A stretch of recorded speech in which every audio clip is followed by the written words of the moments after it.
Hi, it's Monica, your friend Monica.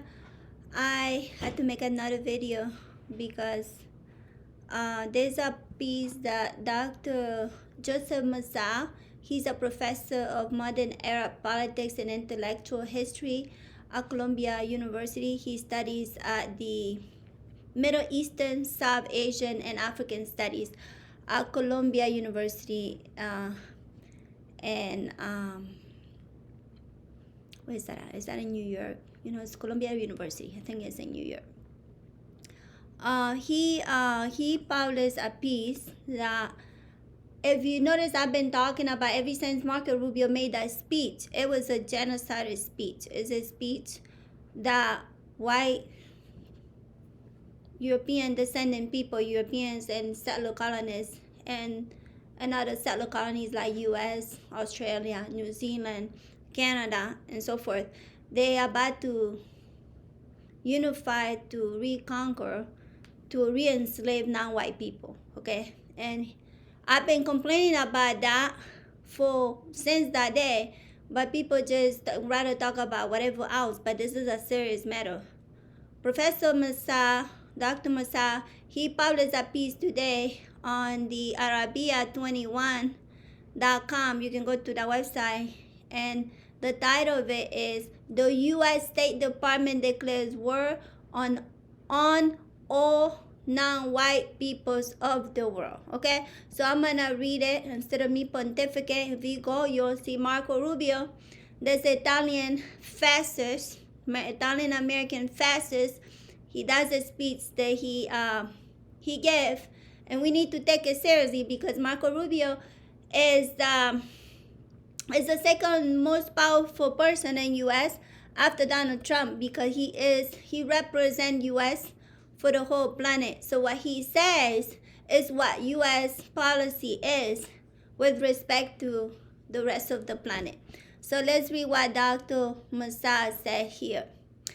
If President Donald Trump and his Secretary of Defense, Pete Hegseth, began the month by declaring American a, quote, Christian republic, close quote, at the National Prayer Breakfast, the State Department went even farther, labeling the United States a, quote, white European Christian republic, close quote. In a speech to European leaders at the Munich Security Conference last week, Secretary of State Marco Rubio declared war on all non-European and non-white peoples, both within the United States and around the world.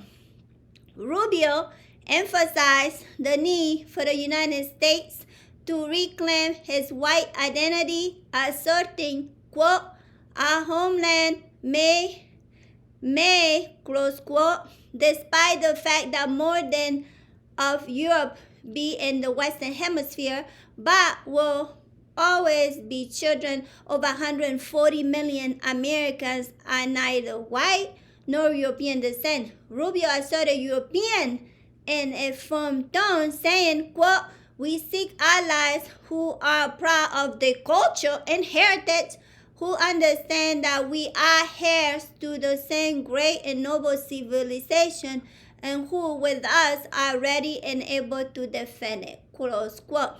So that Europeans will not forget the religious foundations of this bond, Rubio made sure to remind them of their Christian identity, stressing that, quote, the United States and Europe belong to each other. America was founded 250 years ago, but its root began here on this continent. Long before that, the man who settled my country and built it arrived on our shores, carrying the memories of his ancestors, their tradition, and their Christian faith, and as a sacred heritage, an unbreakable link between the old and new worlds, close quote.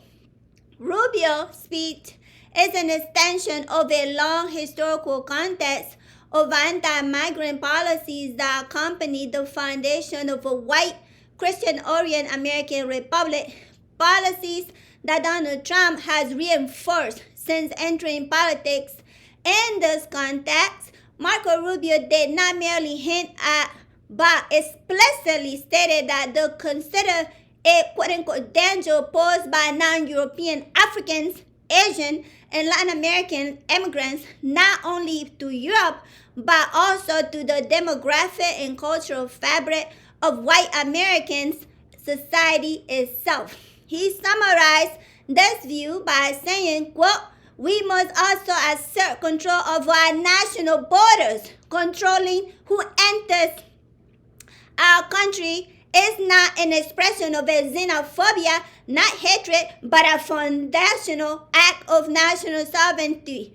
Failure to do so is not merely a dereliction of one's most important duties to our people, but a grave threat to the very fabric of our society and the survival of our civilization, close quote. Rubio language and ideas are consistent with the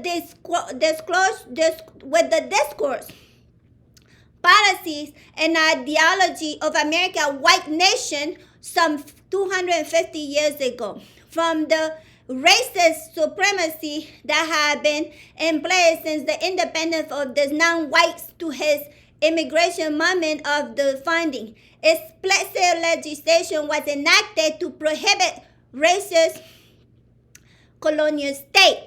The first citizenship law of 1790 stipulated that the right to citizenship was granted exclusively to any, quote, free white person, close quote, who have resided in the country for 2 years and to their children under the age of 21. In striking paradox, Rubio expressed pride in his Italian and Spanish heritage, ignoring the historical fact that Slav, Italian, and Irish were not classified as white. In the United States, throughout the 19th century and until the mid-20th century, even Spaniards, despite their relative superiority over Italian in social standing, were still categorized as low, quote-unquote, low status white.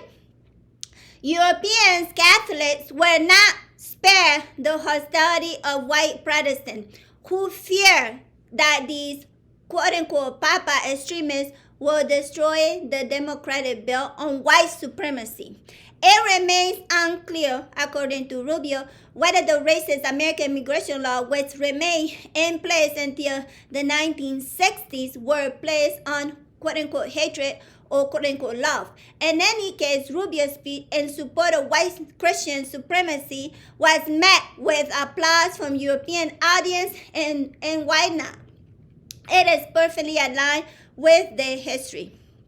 Lest we misjudge Marco Rubio, we should remember that his recent cause echoes similar cause dating back to the 19th century, when calls for an alliance between European white Christian extremists and the American white Christian counterparts, particularly from the British, were on the rise. The British Colonial Secretary Joseph Chamberlain was a leading advocate of the theory of what Germanic racial superiority, close quote, in a historic speech in November 1899. He urged the United States and Germany to form a quote Germanic, close quote, alliance with Britain. But it did not stop there. Adolf Hitler adopted the same vision in his speeches in 1933 and in 1934 and reinforced it in a letter he sent to London Daily Mail on September 4th, 1937, in which he proposed an alliance that will bring together the three quote-unquote white and quote-unquote German empires, Britain, the United States, and Germany. During the 1930s, driven by Christian Germanic ties and capitalist solidarity, Britain sought rapprochement with Nazi Germany to conquer the Soviet threat, whose 1917 revolution and subsequent regime were branded in the West as, quote, the Jewish Bolshevik conspiracy, close quote. This culminated in the signing of the Anglo-German Napa Pact, with Hitler in 1935. Following the British acceptance of Hitler's rearmament of the Rhineland in 1936, a clear violation of the Treaty of Versailles. Ultimately, the Munich Agreement of September 1938 prompted the Soviets to sign a non-aggression pact with Hitler in an attempt to postpone his invasion. Prior to the Munich Agreement, the U.S. ambassador to France, William C. Bullitt, who viewed the Soviet as an Asian power, emphasized the importance of, quote, stopping Asian tyranny and saving European civilization from a civil war that the Nazis might wage, but which might end in Asian victory over Europe, close quote. And in his speech last week in Munich before Washington, quote-unquote, white allies in Europe, Rubio recycled the same historical narrative, claiming that the Soviet communism, non-Nazism, or fascism, which emerged from the heart of the Western Europe, would have destroyed, quote, thousands of years of Western civilization, close quote. Were it not for the American-European intervention, the implication is that Rubio is warning that the, quote, non-white, close quote, migrants in the third world countries might succeed today where the Soviet fled, unless Europe support the current American wars against all, quote, non-white peoples, close quote. The foundation of the, quote, noble civilization, close quote, that Rubio calls for reviving through a renewed alliances with the, quote, white European, close quote, do not stop at the shrine white and Christian racial supremacy, but they stand to glorify the white settler colonial movement. He believes that white Europeans and Americans should not feel, quote, guilty or shame, close quote, about this legacy, but rather replace it with feeling of pride and honor. Rubio goes even farther, insisting on whitewashing the history of atrocities committed by Europe and United States against non-white, non-Christian peoples and against the world at large. Consider it a civilizational achievement.